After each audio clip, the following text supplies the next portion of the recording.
Herzlich willkommen zu einem neuen Video. Ich hoffe, ihr habt Weihnachten und den Jahreswechsel alle gut überstanden. Ich wünsche euch in diesem Sinne ein frohes und gesundes neues Jahr. Ich und meine Familie haben die Zeit genutzt und sind einfach nochmal umgezogen. Deshalb darf ich euch heute auch aus dieser wunderschönen neuen Küche begrüßen. Für das erste Video habe ich mir eine schnelle One-Pot-Pasta mit Tomaten und Blattspinat überlegt.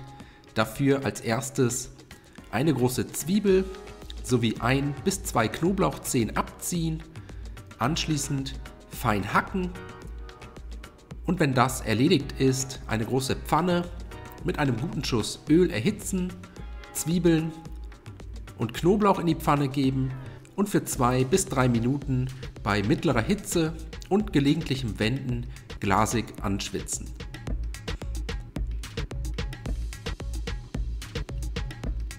Danach kommen auch schon die restlichen Zutaten in die Pfanne.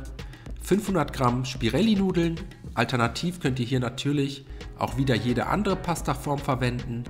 Eine Dose gehackte Tomaten, 800 ml Wasser dazu gießen, außerdem 200 ml Sahne, 2 Teelöffel Salz, einen gehäuften Teelöffel Oregano und für die Schärfe ein paar Chiliflocken, etwa einen Viertel bis halben Teelöffel. Das Ganze anschließend einmal gut umrühren, damit sich alle Zutaten gleichmäßig verteilen können, zum Kochen bringen und sobald es köchelt, mit einem Deckel abdecken und bei niedriger Hitze für 10 bis 12 Minuten sanft köcheln lassen.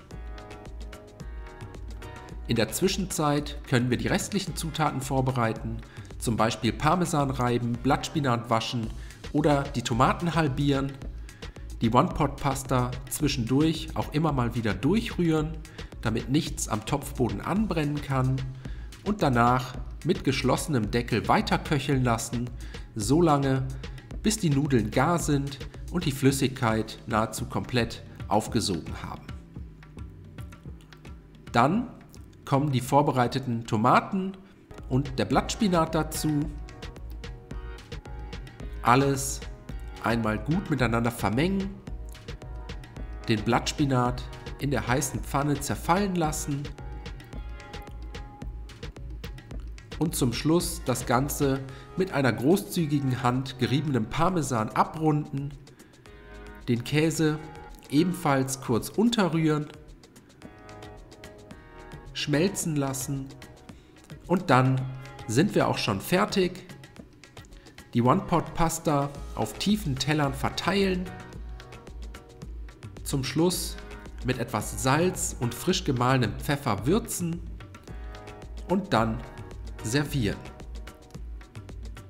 Ich hoffe, euch hat das Video gefallen. Ich wünsche euch viel Spaß beim Nachkochen. Bis zum nächsten Mal.